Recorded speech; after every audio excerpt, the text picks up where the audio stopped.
Hello students. Welcome to ICSE connect. कैसे हैं आप? टेंशन का लेवल पीक कर रहा होगा क्योंकि बोर्ड के एग्जाम ऑलमोस्ट सर पे है। तो यहाँ पे हम आईसीएसई कनेक्ट की टीम आप लोग के लिए कुछ स्पेशल वीडियोस लेके आए जहाँ पे हम आपको चैप्टर वाइज मार्क्स की वेटेज बताएंगे, जिससे आपका रिवीजन थोड़ा सा इजी हो जाएगा। कि आपको हम बताएंगे कि पर्टिकुलर चैप्टर से कितने मार्क्स का क्वेश्चंस आ रहे हैं, both in objective section and the subjective section. तो यहाँ पे बिना टाइम वेस्ट किए हम लोग शुरू करते हैं। Per unit total weightage with options.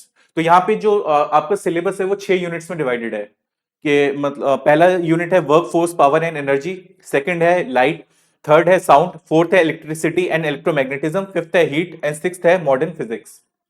तो पहला जो यूनिट है वहां से 20 to 24 मार्क्स के क्वेश्चंस आ रहे हैं। सेकंड यूनिट से 24 to 27 marks, third unit 10 to 12 marks, fourth unit जो कि दो पार्ट में डिवाइडेड है, इलेक्ट्रिसिटी और इलेक्ट्रोमैग्नेटिज्म, फर्स्ट पार्ट से 13 to 15 मार्क्स का है एंड इलेक्ट्रोमैग्नेटिज्म से 6 to 8 मार्क्स का है।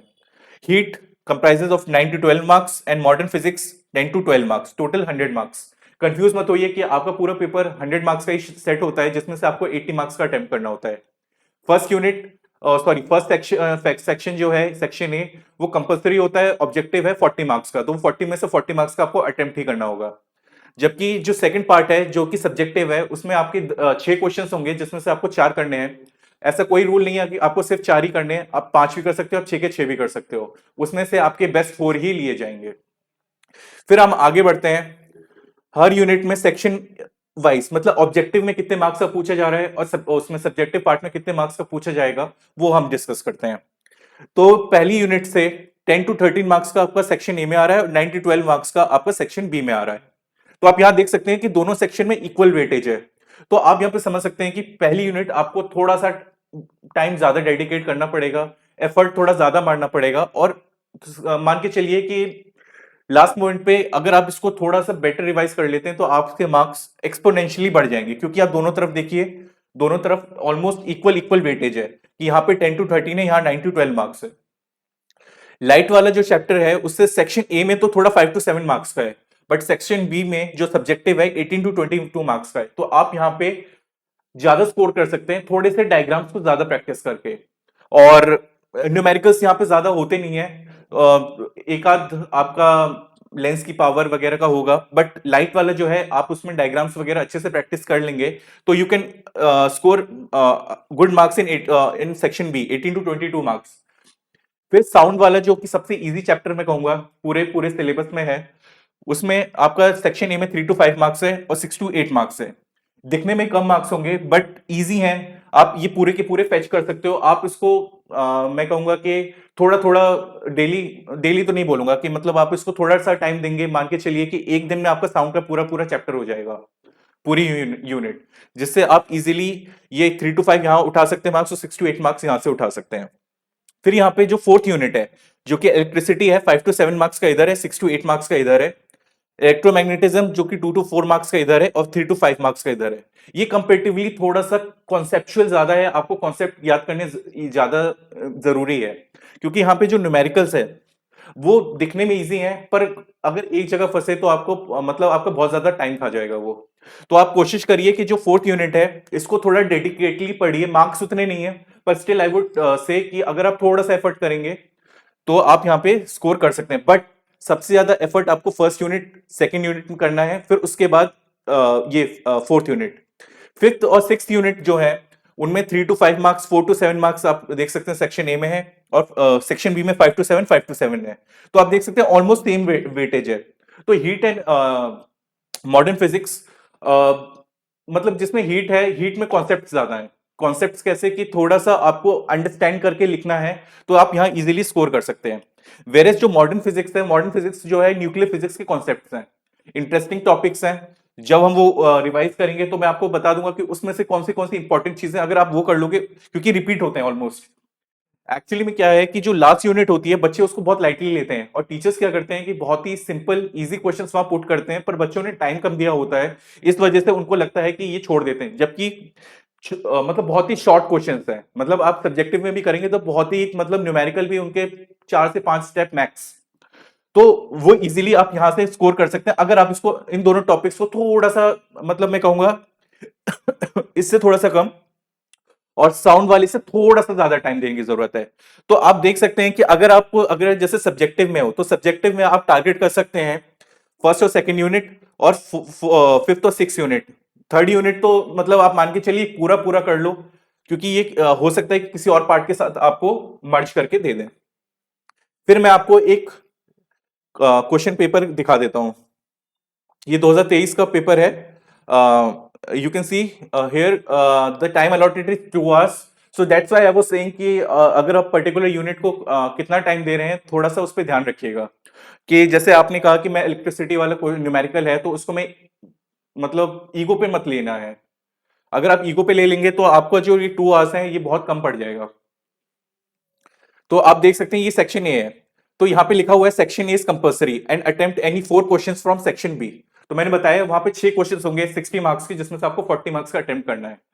बट हाँ ये ध्यान रखिएगा, ऐसा नहीं कर सकते कि एक क्वेश्चन में से एक पार्ट कर दिया, दूसरे क्वेश्चन में दूसरा पार्ट कर दिया तो आपको एक क्वेश्चन माना जाएगा। वो नहीं है, आपको पूरा पूरा क्वेश्चन होलिस्टिकली सॉल्व करना है। तो यहाँ पे आप देख सकते हैं कि जैसे पहला क्वेश्चन आया, choose the correct answers to the questions from the given option, ऐसा यूनिट ऑफ मूवमेंट पूछा हुआ है। वैसे ही आप यहाँ पे जैसे इसका न्यूटन मीटर होगा, तो ऐसे ही आप आगे बढ़ते जाइए। Which of the following is the correct expression for gain in kinetic energy if initial velocity is not zero. तो आप यहाँ पे देख सकते हैं कि सीधे सीधे चीजें दी हुई हैं। आपको यहाँ पे सिंपल स्टेटमेंट पढ़ना है और सॉल्व करना है। आपको कॉपी के अंदर मतलब सीधा सीधा जो सेकंड वाले क्वेश्चन का जो भी ऑप्शन है वो आपको लिख देना है। तो आप देख सकते हैं कि इसमें आपको ज्यादा टाइम नहीं लगना चाहिए। ये टोटल क्वेश्चंस आपके हो गए।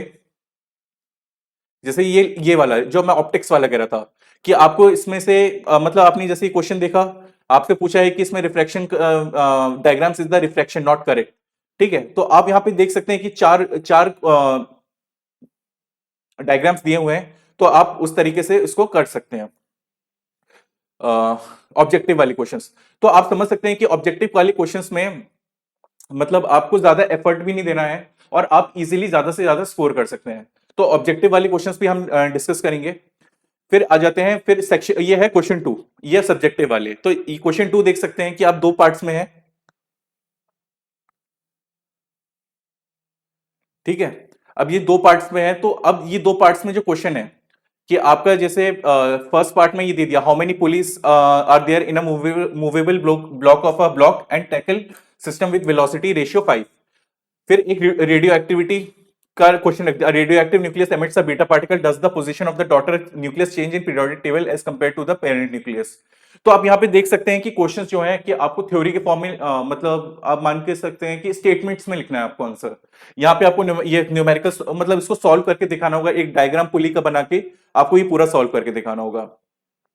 तो ये वाला जैसे जैसे ये क्वेश्चन हो गया, ये डायग्राम है, ये डायग्राम बना के इसी के नीचे आपने पेपर में सॉल्व करते रहना है, तो उससे भी आपका इजीली मतलब पूरा का पूरा हो जाएगा। ये क्वेश्चन 3,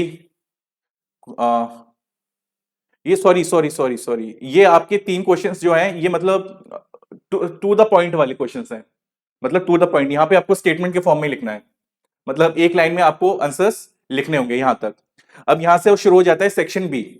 सेक्शन बी में अब यहाँ पे अटेम्प्ट एनी 4 क्वेश्चंस, यहां से मतलब क्वेश्चन नंबर 4 है। इसमें क्वेश्चन नंबर 4 हो गया, इसमें जैसे फर्स्ट पार्ट है, इसके 2 पार्ट हो गए। क्वेश्चन नंबर 2 हो गया, इसके 2 पार्ट हो गए। तो यहाँ पे और क्वेश्चन नंबर 3, ये 3 पार्ट हो गए। तो यानी अब ये क्वेश्चन नंबर 4 है, तो इसको आप पूरा का पूरा सॉल्व करोगे तो आपको यहाँ पे मतलब जैसे आपने ये कर लिया क्वेश्चन पूरा एक साथ, फिर ये क्वेश्चन नंबर 5 आ गया, पर आपको ये नहीं आ रहा है तो आप स्किप करके अगले क्वेश्चन पे जा सकते हैं। कोई सीक्वेंस नहीं है, आप मतलब आप चाहो तो क्वेश्चन नंबर 4 सबसे लास्ट में कर सकते हो, और क्वेश्चन नंबर जो सबसे लास्ट क्वेश्चन है क्वेश्चन नंबर 6 सेक्शन बी का क्वेश्चन नंबर 6 जो है वो आप सबसे पहले भी कर सकते हो। कोई सीक्वेंस फॉलो करने की जरूरत नहीं है। और यहाँ पे आप देख सकते हो कि ये पूरे के पूरे यहाँ से सेक्शन बी के जितने भी क्वेश्चंस हैं ये लेंथी क्वेश्चंस हैं, मतलब ये सब्जेक्टिव है, मतलब इसको आपको समझा के लिखना है। न्यूमेरिकल है तो न्यूमेरिकल आपको सॉल्व करना है तो पूरे स्टेप्स दिखाने, क्योंकि यहाँ स्टेप मार्किंग भी होती है। तो इसी तरीके के वीडियोस को देखें। आपको यहाँ से एक आइडिया लग जाएगा कि मतलब हम लोग को कितना मतलब एक पर्टिकुलर यूनिट को टाइम देने की जरूरत है। जैसे मैंने मार्क्स की वेटेज आपको बताई दी है, यूनिट 1 को आप ज्यादा से ज्यादा टाइम दीजिए और यूनिट 2 को लिख लिख के थोड़ा सा प्रैक्टिस करिए, डायग्राम्स प्रैक्टिस करिए, क्योंकि सेक्शन 2 जो है उसके न्यूमेरिकल्स आएंगे, डायग्राम्स हैं प्लस न्यूमेरिकल्स हैं। मतलब उसको पहली 2 यूनिट को आप ये मान के चलिए थोड़ा सा, आपका जैसे अगर दिन के आप फिजिक्स को 3 आवर्स दे रहे हैं तो मान के चलिए 1.5 घंटे आपको पहली 2 यूनिट को देने की जरूरत है, और वहीं पे बाकी की 1.5 घंटा, मतलब अगर सारी यूनिट एक साथ ही करनी है आपको रिवाइज, तो बाकी 1.5 घंटे में बाकी की 4 यूनिट रिवाइज करने की कोशिश करिए। और अभी हमारा यहाँ पे मैं सारे लेक्चर्स जो कवर अप करूंगा उसमें पर्टिकुलर यूनिट से जो इंपॉर्टेंट क्वेश्चंस हैं जो आपके ऑब्जेक्टिव में पूछे जा सकते हैं, इवन सब्जेक्टिव में पूछे जा सकते हैं, कि उसको एनालाइज करके कि लास्ट प्रीवियस ईयर के कैसे क्वेश्चंस आए, तो वो अब मैं आपको करवाऊंगा। तब तक के लिए आप ये वीडियो से हेल्प कर लीजिए और रिवाइज करिए। आपका फाइनल रिवीजन हम लोग यहाँ पे वीडियोस के थ्रू करवाएंगे, इंपॉर्टेंट क्वेश्चंस के थ्रू। ओके, तब तक के लिए आप ये वीडियो देखें और अपनी प्रिपरेशन को कह सकते हैं कि स्टेप अप करें। और all the best, thank you.